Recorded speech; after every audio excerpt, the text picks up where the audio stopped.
Karen called the cops on my uncle. She didn't know he led black ops in 6 countries. Let me tell you about the day my peaceful neighborhood turned into a battlefield, and the day Karen learned what happens when you mistake quiet strength for submission. My name's Jay, short for Jackson. I'm a 31-year-old freelance journalist, moved back home to help care for my uncle after his surgery. Uncle Ray, to everyone around here, was just the soft-spoken black guy with a limp and a garden that somehow grew tomatoes in November. But to me, he was a shadow part of the reason I joined the press in the first place. The world never heard his real story, but they were about to. We moved into Westlake Pines 2 months before it all went down. It's one of those suburban pockets with fancy signage, fake stone fountains, and neighbors who know more about your recycling habits than your name. We thought we'd found peace. We were wrong. It started small. A letter on the mailbox about unapproved flora. Then a passive-aggressive flyer on our door with noise complaint circled in red. Uncle Ray didn't say a word, just smiled and kept pruning his herbs. But when Karen showed up, clipboard in hand, things shifted. Her real name was Marlene Calloway, but she called herself the president of the Preservation Committee, even though our street didn't have a real HOA. She wore mirrored sunglasses at dusk and held her little dog like it was a police badge. "You're not following community landscaping guidelines," she said, eyeing my uncle like he was trespassing on his own lawn. "Didn't know we had any," Uncle Ray said calmly, wiping his hands on his jeans. Karen frowned. "Don't play smart. I'll be submitting a report." That night, I found her lurking near our property line, measuring the height of our fence with a damn ruler. And when she noticed I was watching, she smiled like she was already winning some invisible war.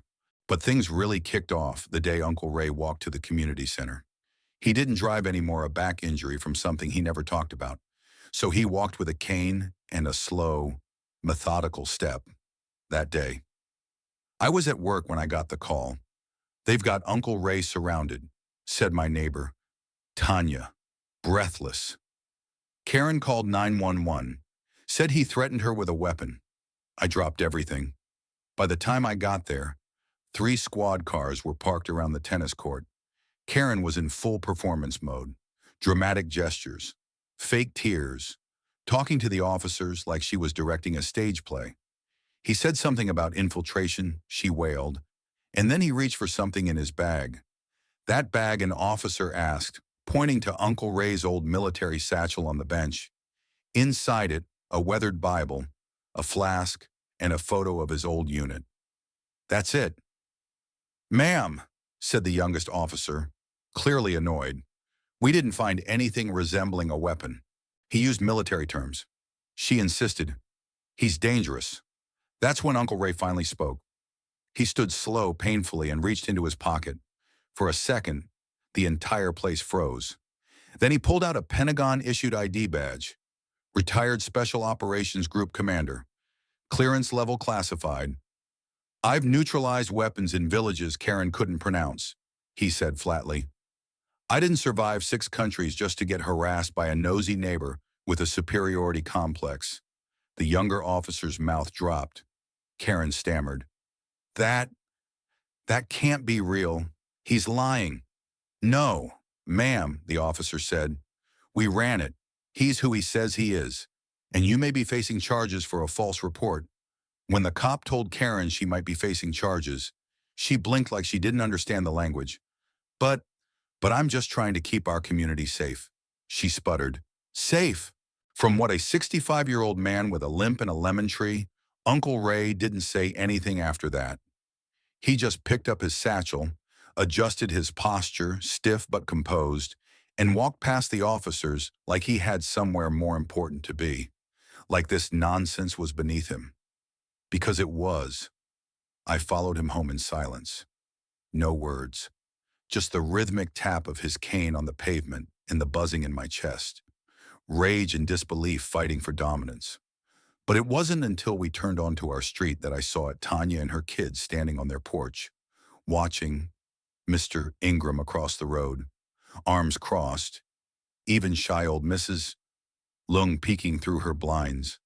They had all seen it, and more importantly, They weren't buying the story Karen was selling anymore.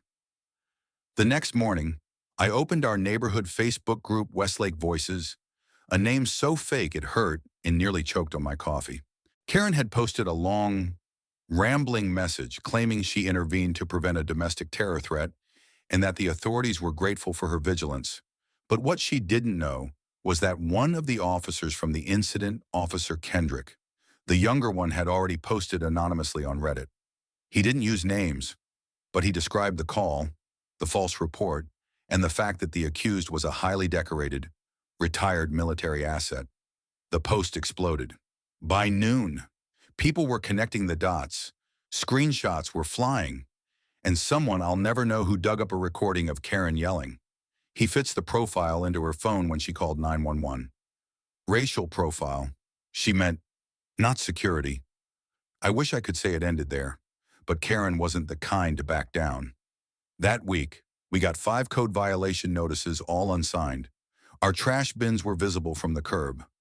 Our mailbox paint was unauthorized color. One even said, improper leaf distribution. What does that even mean? Uncle Ray read each one and said nothing. But I saw it in his eyes, the old instincts waking up. The man who once planned recon for operations nobody's allowed to talk about wasn't just going to let this go. People like her don't stop, he said one night while watching me type. They escalate until someone shows them there's nowhere left to climb. That was the moment I knew he had a plan.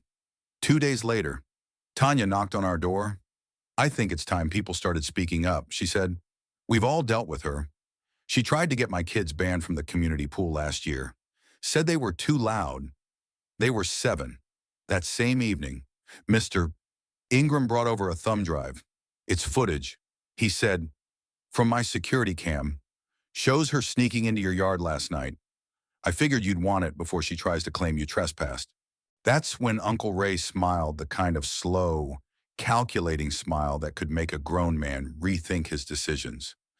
Jay, he said to me, you got a voice. Time to use it.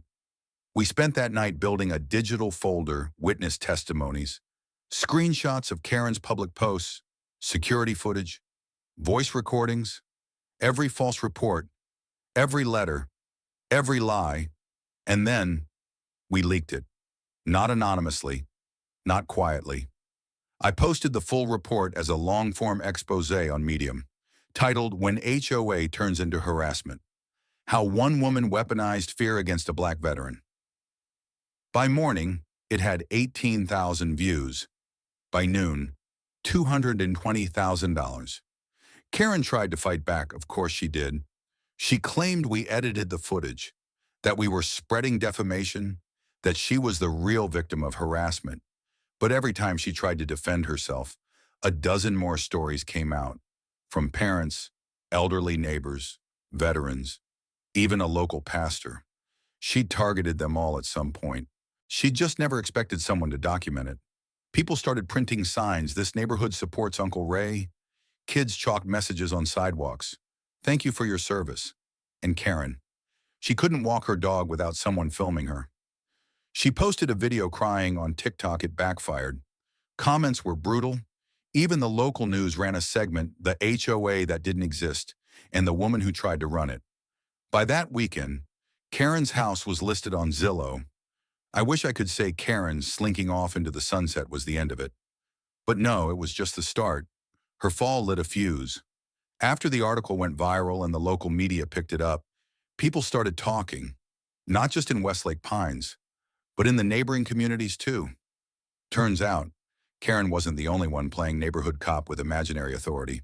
There were more preservation committees, beautification boards, and civic enforcement leagues, all self-appointed, all unregulated, and all disproportionately targeting people of color, veterans, single mothers, or, God forbid, anyone who dared plant tomatoes instead of roses. And Uncle Ray, he didn't go back to pruning herbs. He started making calls. It began with a binder. Uncle Ray sat me down at the kitchen table one morning, poured 2 cups of strong black coffee, and slid a thick, tabbed binder across the table. "You ever heard of the Fair Neighborhood Practices Act?" he asked. I shook my head. Most folks haven't. That's the problem. Turns out he'd been documenting incidents like Karen's for years, not just in our town, but across the state. Every time a vet got cited for flying the flag without permission, every time a young family was fined for putting up a swing set, every time a neighbor was told their car was too loud, too old, or didn't fit the community aesthetic, Ray had it logged. People think these folks just disappear, he said, but they're pushed out, silently. No official eviction, just pressure, stress, and shame until they sell and leave. And now he had the data to prove it. We started digging.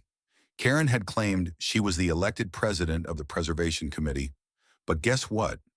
There were no records of any election, no bylaws filed, no official documents with the county.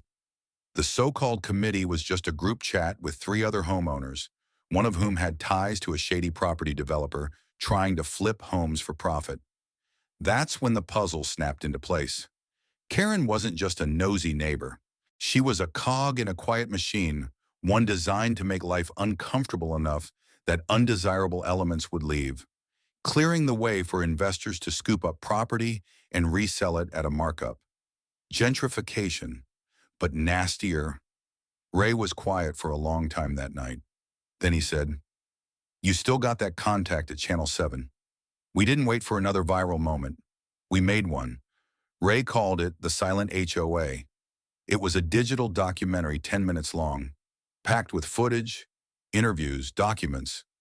We sent it to Channel 7, who aired it on a Tuesday night. By Wednesday, the mayor had issued a public statement. By Friday, the city council launched a formal inquiry, and Karen, she was subpoenaed. Now she wasn't just a neighborhood nuisance, she was a witness in a potential fraud case, but she wasn't alone. 4 others from her committee were named. 2 had stepped down from local planning boards. 1 deleted all social media and vanished. We weren't just exposing one person anymore. We were exposing a system, but systems protect themselves. That's when the letters started arriving. Not from Karen, she was busy with legal fees, but from anonymous sources, threats disguised as concerned advice. One was slipped under our door at 2 a.m. You should move before this gets worse. Another came in the mail. No return address. Some fences shouldn't be poked at, even by heroes. I wanted to call the cops. Uncle Ray shook his head. I've had worse threats from warlords in Sierra Leone. We don't stop now. That's when he began reaching out to others like him, veterans, community organizers, retired law enforcement, people who knew what it meant to keep going when the pressure got real. He called them his silent alliance. Each one had a story. Each one had proof. And each one was tired of staying quiet. Together, they started building something bigger. Not revenge, not politics, reform. The next HOA meeting, the first real one we'd ever had, was packed. Channel 7 had a crew outside. Folks brought chairs from their porches. Some came just to gawk, others to fight. And there she was, Karen, hair flatter than usual, eyes sunken, but still defiant. She stood up mid-meeting and yelled, "This is a witch hunt. They're trying to destroy the values this community was built on." Ray stood too. I fought in places where the word community meant survival, not fear, not intimidation. You tried to weaponize that word. The crowd murmured. Then someone clapped, and another, and then the whole room. Karen sat down, quiet, for the first time in months. There's something eerie about watching a community come face to face with its own reflection, especially when that reflection shows a truth it spent years ignoring. The fallout from the HOA meeting was immediate. People started digging into everything, not just Karen's committee, but other neighborhood associations nearby. One resident discovered that their HOA president had forged signatures to push through landscaping regulations. Another found out her late dues were never actually filed, just invented to force a sale. It was like termites had been chewing the foundations of half the block for years, and Uncle Ray had ripped off the drywall. But this time, folks weren't looking away. Ray didn't slow down. With the backing of his alliance, a network of veterans, retired prosecutors, civil rights attorneys, and even a few fed-up developers, he started organizing community town halls. Not just for our neighborhood, but all across the county. They weren't rallies. They were education. He taught people how to access public land records, how to file transparency requests, how to identify fake HOAs, how to spot predatory real estate practices. Every night he stood up there, cane in hand, voice steady, telling the truth nobody wanted to admit out loud. Gentrification isn't always bulldozers and coffee shops. Sometimes it's one neighbor with a fake rule book and a God complex. The message landed. I watched people cry at those meetings. Veterans who'd been targeted for raising flags. Grandmothers whose grandkids were told to stop drawing on the sidewalk with chalk. One man admitted he'd enforced rules without even realizing they were fake. Ray didn't shame anyone. He just showed them the truth. And that's when people really started to change. 3 weeks after the HOA meeting, the city investigation announced preliminary findings. Karen and her preservation committee were formally charged with falsifying documents, illegal harassment, irfraniawas, attempted manipulation of residential property values, operating an unregistered governing body. But what shocked everyone, even me, was what came next. A development company called Bluefront Holdings was subpoenaed. They'd quietly been buying up homes in problematic neighborhoods. Their strategy leveraged locals like Karen to create tension and push out long-term residents, then swoop in with cash offers on distressed properties. Ray had suspected it, but now it was confirmed.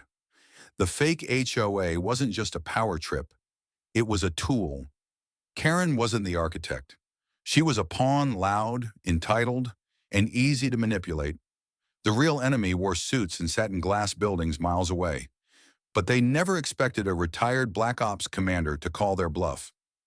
I saw Karen again. This time, it wasn't in our neighborhood, it was in court. She looked small, shrinking behind her lawyer, her confidence cracked. She tried to speak something about preserving neighborhood values, but the judge cut her off. "You weaponized fear," he said, "and you did it while pretending to serve." Ray didn't speak. He just watched, not out of vengeance but vigilance. Karen was sentenced to community service, fined, and banned from participating in any neighborhood governance for 5 years. Bluefront Holdings under federal investigation. The rest of her committee pled guilty. Some moved away, others vanished online. After the dust settled, something incredible happened. People stopped whispering. They started talking, really talking. Neighbors who never spoke beyond polite nods now shared meals. Elderly folks sat outside again, without fear of being cited for unauthorized porch decor. The mailbox Karen once tried to regulate, it became a neighborhood message board with sticky notes full of jokes, recipes, and thank yous. And Uncle Ray, he went back to his garden. But now, kids from down the street came by to help. He taught them about herbs, about life, about how not every fight is loud and not every warrior wears a uniform. We installed a little bench near his plot. Someone painted it with the words, "Real communities protect each other." They say every war ends, but not every battle is fought with guns. Some are waged across dinner tables, in city halls, in the silence between neighbors too scared to speak. And others are fought in backyards, with tomatoes and truth. It's been 4 months since Karen stood in court, and the foundation of our fake HOA crumbled into dust. But in some ways, the real rebuilding only began afterward. Because what do you do when the villain leaves, but the damage remains? You get to work. Every Saturday, people came by, not just from Westlake Pines anymore, but from all over the county. Veterans, families, college kids. We had community cleanups, potlucks, and front yard teach-ins. People started asking Ray for advice, not just on basil and tomatoes, but on housing law, neighborhood rights, how to fight back without violence. Ray never wanted to be a symbol, but that's what he became. He kept a soft-spoken dignity about it all. He refused interviews from national news outlets. "I'm not trying to go viral," he told me. "I'm trying to plant something that lasts." And he did. Our county passed new legislation, the Community Integrity Act, requiring any residential committee to register officially, disclose funding, and undergo bias training before enforcing anything. It was nicknamed Ray's Law. The mayor invited him to speak. He declined. Instead, he sent a video recorded from his back porch. "This ain't about one Karen," he said. "It's about all the ways we let silence pass for order until it becomes oppression." That clip got more shares than the original expose. One chilly October morning, I checked the mail and found a strange envelope addressed to Ray. No return address, handwritten. Inside was a short letter. "You don't know me, but your story, it reached my father. He served too. He always felt like people forgot him. After what you did, he told me he finally felt seen. Thank you." There was no name. Ray read it once, folded it carefully, and tucked it into the same satchel Karen once tried to accuse him over. Then he whispered, "That one meant more than all the medals. Our neighborhood still has meetings, but not like before. Now, they're potluck style, held in the community center or on someone's lawn. No fake rules, no clipboards. Just people figuring out how to live next to each other like actual human beings." At one of the last ones of the year, Tanya stood up. She looked around, voice trembling a bit. "I used to be afraid to speak," she said, "afraid I'd be next. But Ray, you showed me what courage really looks like." The whole street clapped. Ray stood, said only, "We all did this together," and sat back down. But I saw the way people looked at him, like he'd taught them how to be brave in small ways. And that's the kind of courage that lasts. I took one final walk through the neighborhood that winter, watching kids ride bikes. Lights strung up on homes, chalk drawings on sidewalks that nobody dared erase. I stopped by Karen's old house. It had been sold. The new owners were a mixed family, the mom black, the dad Filipino, with a curly-haired daughter who'd drawn hopscotch patterns leading down the driveway. They waved when they saw me. For a second, I thought of what Karen had tried to do, the fear she tried to spread, the homes she tried to hollow out, and now laughter echoed down the street where she once screamed about aesthetics. There's something poetic about that, like justice, real justice, had roots. Call to action. If you're reading this, maybe your neighborhood isn't Westlake Pines. Maybe your Karen isn't named Karen. Maybe your Ray isn't a Black Ops veteran with field scars and a steel spine. Maybe your battles are quieter, smaller, or still brewing. But hear me when I say this: silence is not peace, and authority without accountability is not order. So speak. Question what you're told. Check who's in charge. And when someone tells you to sit down and let the system work, ask them, who does it work for? Because the moment we start asking, the power begins shifting. We rebuild a community here, not with fences or fines, but with truth, with courage, and with each other. Now it's your turn. The end.